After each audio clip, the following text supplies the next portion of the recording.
नमस्कार दोस्तों। ध्यान रखना आसान है सब कुछ। आज इसी टॉपिक पर मैं डॉक्टर चौबे।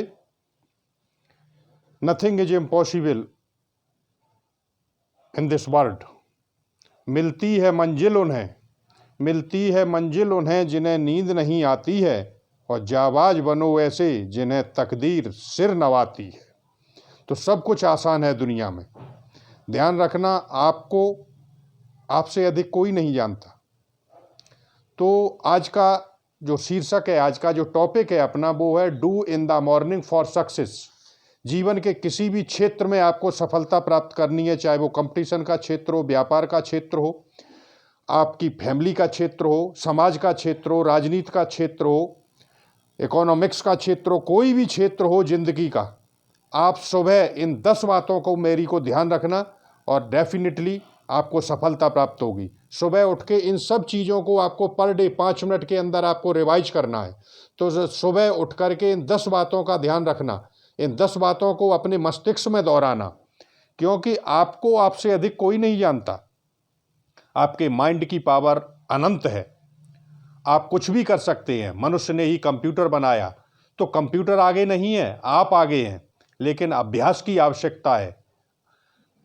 सुबह उठ करके प्रण करो कि मैं भूतकाल से सीखूंगा, जो मैंने गलतियां की उनमें सुधार करूंगा, जो हमने अच्छा किया उनसे भी सीखूंगा, और भविष्य को उज्जवल बनाने के लिए वर्तमान में कार्य करूंगा। स्वयं को समझो, आप दुनिया के सबसे महत्वपूर्ण व्यक्ति हो।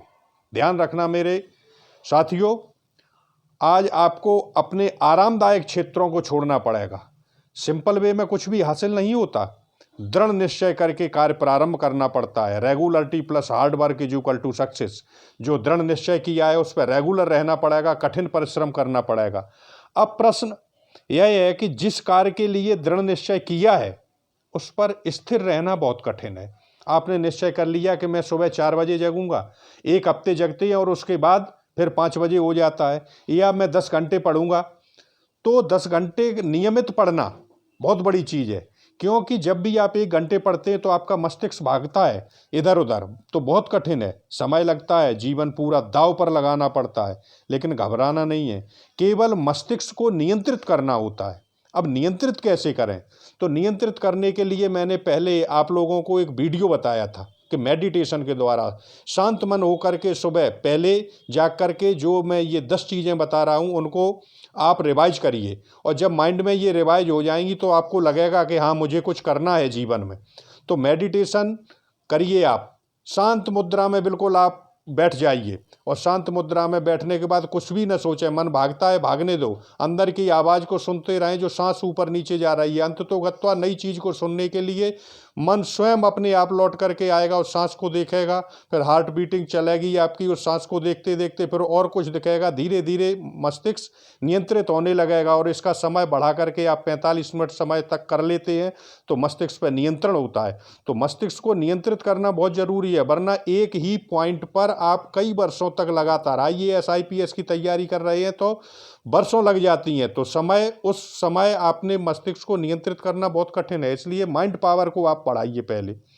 अब हम आपको प्रत्येक सुबह के लिए 5 मिनट में ये 10 बातें हैं, इनको आप याद कर लेंगे। तो 10 बातों में देखिए, नंबर 1 प्रसन्नता। नंबर 1 देखिए, प्रसन्नता उनके साथ रहती है जो अंतरात्मा के अनुकूल कार्य का चयन करते हैं और उसे पूरे मन से संलग्न होकर करते हैं। आप देखिए डॉक्टर APJ अब्दुल कलाम को। डॉक्टर APJ अब्दुल कलाम ने अपने पूरे क्षेत्र को, उनके पिताजी एक जो है मात्र नाव चलाते थे, लेकिन उन्होंने अपनी अंतरात्मा की आवाज़ को सुना कि मुझे एक साइंटिस्ट बनना है। परेशानियां आती गई, लेकिन वो अपनी जगह से डिगे नहीं, और अंततोगत्वा ही became the missile man of India. तो समाज की परवाह किए बिना आप ये सोचिए कि आप क्या करना चाहते हैं, जो करना चाहते हैं। सचिन तेंदुलकर फेल हो गए पढ़ाई में, लेकिन वो क्रिकेट की ओर बढ़ गए। तो आपका झुकाव किधर है? अंतरात्मा की आवाज़ को सुनिए कि आपका मन क्या कहता है। तो जिस तरीके से APJ अब्दुल कलाम ने सफलता प्राप्त की, उसी तरीके से आपको भी सफलता अवश्य मिलेगी। अब देखिए नंबर 2, अपनी आत्मा की आवाज़ सुनो, अपनी क्षमता पहचानो और दृढ़ निश्चय के साथ चल पड़ो। एक दिन दुनिया तुम्हारे पीछे होगी। देखिए हमारे राष्ट्रपिता महात्मा गांधी चल पड़े जिधर दो डगमग में, चल पड़े कोटि पर ओसी ओर। तो उन्होंने किसी के साथ की नहीं चुनी। दक्षिण भारत से जब लौट करके आए तो उन्होंने निश्चय किया कि I will do work for freedom of the country, और अकेले लाठी लेकर के हड्डियों का एक ढांचा और चल दिया। एक दिन वो आया कि भारत की उस समय जो जनसंख्या थी 40 करोड़, तो गरज उठे 40 कोटि जन, तो 40 करोड़ लोग उनके पीछे चल दिए थे। तो दृढ़ निश्चय अगर आपने कर लिया है तो आपकी सफलता आपके कदम चूमेगी। नंबर 3, परेशानियां आने पर घबराओ मत, उनका सामना हिम्मत से करो। एक दिन परेशानियां खत्म हो जाएंगी और तुम सफलता प्राप्त करोगे। थॉमस एल्वा एडिसन, जिसने 1200 आविष्कार किए और फेल हो गया, लेकिन उसने क्या किया, सफलता असफलता उसे कुछ ना कुछ दिखाती रही। उसने अपनी लेबोरेटरी में लिख लिया था, don't lose your heart in difficulties, difficulties will pass away in due course of time and definitely you will get success. सफलता आने पर घबराए नहीं। और अंत तो गत्वा पूरे साइंटिस्ट उस पर हंसे थे जब उसने कहा था, I shall invent such type of lamp which will give us light in storm and wind and rain. तो hearing this all the scientist, ये सुन के सभी वैज्ञानिक उस पर हंसने लगे थे। वो एक छोटा सा बालक था, लेकिन एक के बाद एक परेशानियां आती गई। कभी आर्थिक तंगी आ गई, कभी उसे कुछ नहीं मिला, कभी फेल हो गया, लेकिन एडिसन ने जो है हिम्मत नहीं हारी और उसे सफलता मिली। तो इन चीज़ों को आप सुबह सुबह दोहराएंगे। उसके बाद नंबर 4, परिस्थितियां कैसी भी आएँ हम जूझेंगे और मकसद हासिल करके ही रहेंगे। तो परिस्थितियां, सुख और दुख जीवन के जोड़े हैं और सुख और दुख जिंदगी में आते रहते हैं, लेकिन इसका तात्पर्य ये नहीं कि हम इन चीज़ों को छोड़ दें। देखिए विश्वगुरु चाणक्य, तो विश्वगुरु चाणक्य ने एक साधारण बालक को, चंद्रगुप्त को, एक राजा बना दिया और नंद वंश का अंत करवा दिया। लेकिन कितनी ही परिस्थितियां कठिन आईं, लेकिन चाणक्य ने हिम्मत नहीं हारी और अंत तो गत्वा उनका जो मकसद था कि नंद वंश को समाप्त करना, उन्होंने नंद वंश को समाप्त कर दिया। मेरे दोस्तों, जिंदगी में हमेशा ये ध्यान रखना कि सब कुछ आसान है, बस आपका दृढ़ निश्चय होना चाहिए, मस्तिष्क पर नियंत्रण होना चाहिए और आप सफलता प्राप्त करते चलेंगे। नंबर 5 देखिए, every and each day I will do my best, प्रत्येक दिन मैं अपना अच्छा करूंगा। Netaji Subhash Chandra Bose did work for the freedom of the country. He went in search of freedom but he did not return till today. आज़ादी को गया ढूंढने नेता फिर ना आया और आज़ादी को इस भारत ने नहीं दान में पाया। प्रत्येक दिन 40,000 सैनिक थे। भारत की स्वतंत्रता के बाद अंतिम गवर्नर जनरल लॉर्ड माउंटबेटन से जब ये पूछा गया था कि what is that compulsion that compel you to leave India, Gandhi और नेहरू, वो अंतिम आपकी क्या मजबूरी थी जिसने आपको भारत छोड़ने पर मजबूर कर दिया, गांधी या नेहरू? तो लॉर्ड माउंटबेटन ने उत्तर दिया था, there was only one compulsion, its name was Subhash Chandra Bose, who had 40,000 soldiers in his army. I never cared Gandhi and Nehru but Netaji compelled me to leave India. केवल एक ही मजबूरी थी, उसका नाम था सुभाष चंद्र बोस। तो सुभाष चंद्र बोस सुबह जब आज़ाद हिंद आर्मी उनके सामने होती थी तो वो हमेशा जब अभ्यास भी करते थे तो कहते थे कि सोच लो कि दुश्मन सामने खड़ा है, अंग्रेज सामने खड़े हैं और आज स्वतंत्रता का अंतिम दिन मुझे लड़ना है। और इतनी साहस के साथ और करेज के साथ वो प्रैक्टिस भी कराते थे।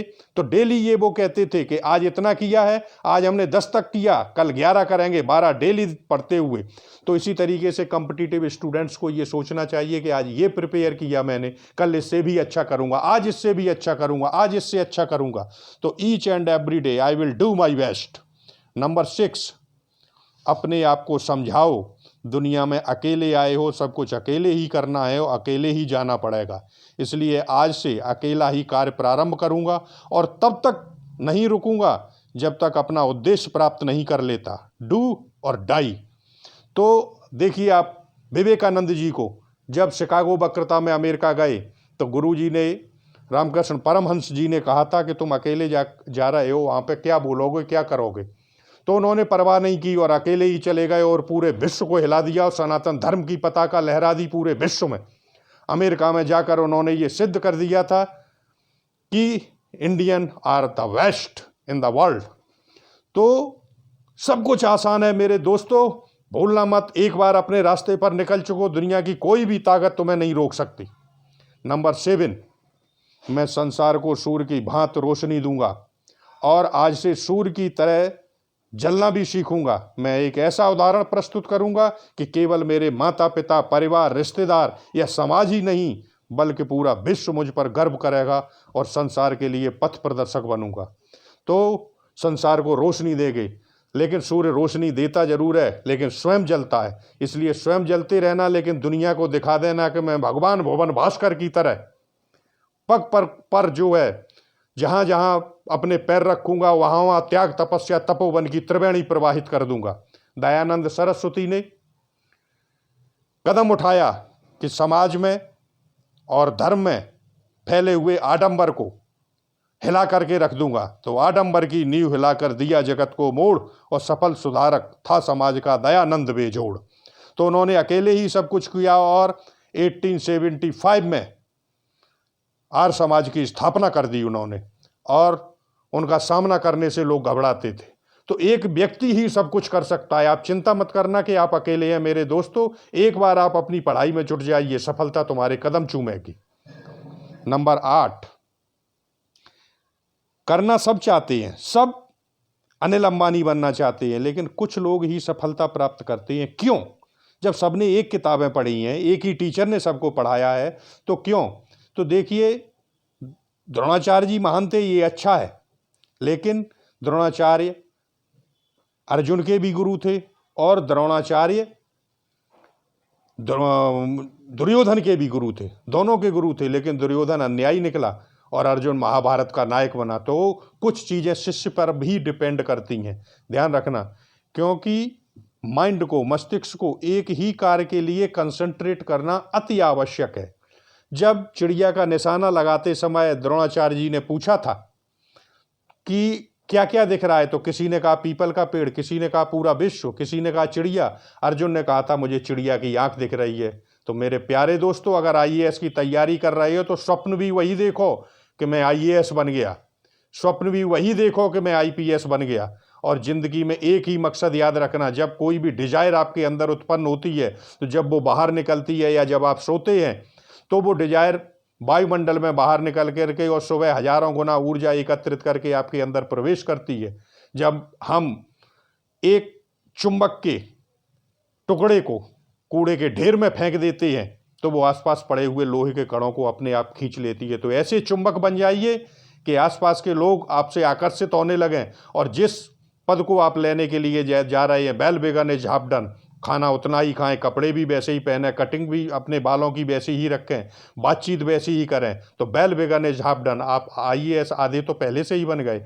और फिर आईएएस बनना है, आईपीएस बनना है, पीएससी करना है, आरएएस करना है, पीसीएस करना है, एसएससी करना है, कुछ भी करना है, मस्तिष्क में वही बिठा दो, उसके अलावा फिर दुनिया में आपको कुछ भी दिखाई न दे अर्जुन की तरह, तो आप सब कुछ वही प्राप्त कर लेंगे। तो उद्देश्य प्राप्ति के लिए आपके अंदर परिवर्तन जो है वो स्थायी होना चाहिए। जो आपने दृढ़ निश्चय किया है, आज नहीं हो कल फिर परिवर्तन कर दिया कि अभी ये बनूंगा, आप बिजनेस करो, ऐसा नहीं। जो भी एक बार कर रहे हैं, मस्तिष्क को नियंत्रित करिए और जो भी सोचें वो स्थायी होना चाहिए। नंबर 9, डेडिकेशन, पूर्ण समर्पण उद्देश्य के लिए। जिस उद्देश्य को आपने निर्धारित किया है उसके लिए पूर्ण समर्पित हो जाए। आइंस्टीन को आप देखिए, आइंस्टीन ने निश्चय किया था कि I will do something new for the world, मैं संसार के लिए कुछ नया करूंगा। और जब उसके टीचर ने उससे हिस्ट्री के क्वेश्चन पूछे थे कि इस किस सन में क्या हुआ, तो उसने कहा what type of question you are asking me, this is a silly question, if you want to see the datas or the date of any battle or war, you can see it in the books.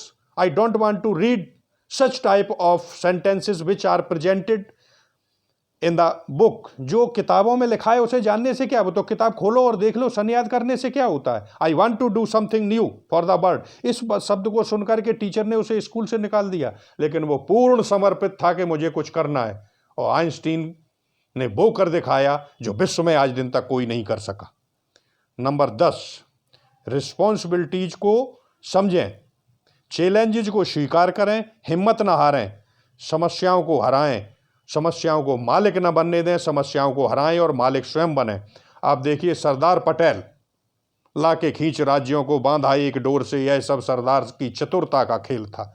556 रियासतें थीं, निजाम हैदराबाद, भोपाल का नवाब, जम्मू कश्मीर हरि सिंह, ग्वालियर का सिंधिया, ये लोग भारत में विलय करने को तैयार नहीं थे, लेकिन सरदार पटेल ने सबको हिम्मत नहीं हारी। उन्होंने अपनी जिम्मेदारी को समझी कि भारत एक राष्ट्र है और हमें राष्ट्र का निर्माण करना है, और उन्होंने चुनौतियों को स्वीकार किया, अपनी जिम्मेदारियों को समझा, हिम्मत नहीं हारे। इसलिए आप अपनी जिम्मेदारियों को समझिए कि आपको माँ बाप ने बड़ा किया, इतना पाला आपको, और जब उन्होंने पाल के इतना बड़ा कर दिया है तो ज़िंदगी की जो चुनौतियां हैं उन्हें आप स्वीकार करिए, हिम्मत ना हारें और उन्हें कुछ करके दिखाएं, ताकि आपके माँ बाप भी गर्व से कह सकें कि ये हमारा पुत्र है।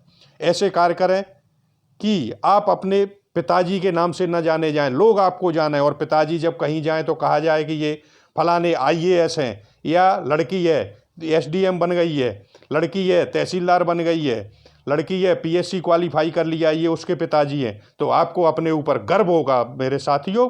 इसलिए सरदार पटेल, आज ज़रूरत है सरदार पटेलों की, देश को भी ज़रूरत है और आपकी ज़रूरत है इस राष्ट्र को। तो इसलिए इन चुनौतियों को सामना करने के लिए आप सदैव तैयार रहें।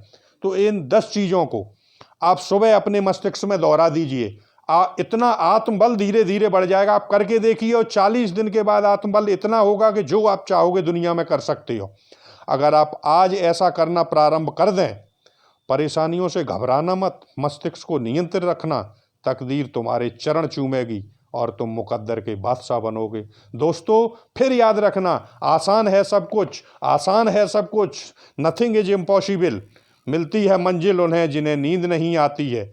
तो स्वप्न वो नहीं होते जो हम सोते हुए देखते हैं, बल्कि स्वप्न, APJ अब्दुल कलाम ने कहा था कि स्वप्न वो हैं जिनमें हमें नींद नहीं आती। जब आप अपनी जिम्मेदारी को समझेंगे, राष्ट्र के लिए, परिवार के लिए, अपने माँ बाप के लिए कुछ करना चाहेंगे, तो आपको नींद नहीं आती, वही दिखाई देता है कि उठ के हम कुछ पढ़ लें। तो मिलती है मंजिल उन्हें जिन्हें नींद नहीं आती है, और जाबाज बनो ऐसे जिन्हें तकदीर सिर झुकाती है। जय हिंद, जय भारत।